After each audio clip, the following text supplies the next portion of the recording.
রহমাতুল্লাহি ওয়া বারাকাতুহু। বিসমিল্লাহির রহমানির রহিম। ওয়া মা লাকুম লা তুকাতিলু ফি সাবিলিল্লাহি ওয়াল মুস্তাদআফিনা মিনার রিজালি ওয়ান নিসা ওয়াল উলদান। قال النبي صلى الله عليه وسلم الجهاد মাউদি ইলা ইয়াউমিল কিয়ামা।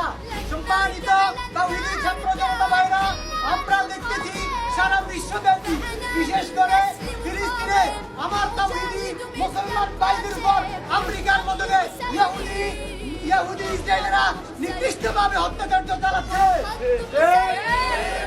কিন্তু আমরা দেখতেছি বিগত অনেক বছর ধরে হত্যাকাণ্ড চলতেছে, কিন্তু জাতীয় সংঘ চুপ রয়েছে। আমরা এর বিচার চাই। আমরা বলতে চাই, আমাদের প্রথম মসজিদে আকসা এটা শুধু ফিলিস্তিনের জন্য নয়, এটা আমাদের সকলের মসজিদ।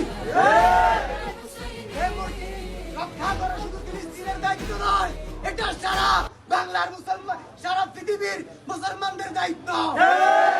কিন্তু দুঃখের বিষয় আমরা দেখতেছি মুসলমান নামে রাষ্ট্রগুলো তারা মুনাফিক হয়ে, তারা তাদের সাথে ঐক্যমত হয়ে, তারা কোনো আন্দোলন, তারা কোনো সংগ্রামে নাই।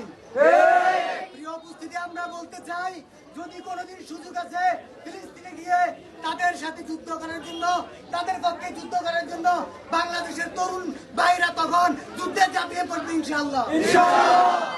এবং এর সাথে বলতে চাই, আমাদের ফাজিলপুর বাজারে যদি কোনো দোকানে ইসরায়েলি পণ্য থাকে, ওই দোকান আমরা বয়কট করব।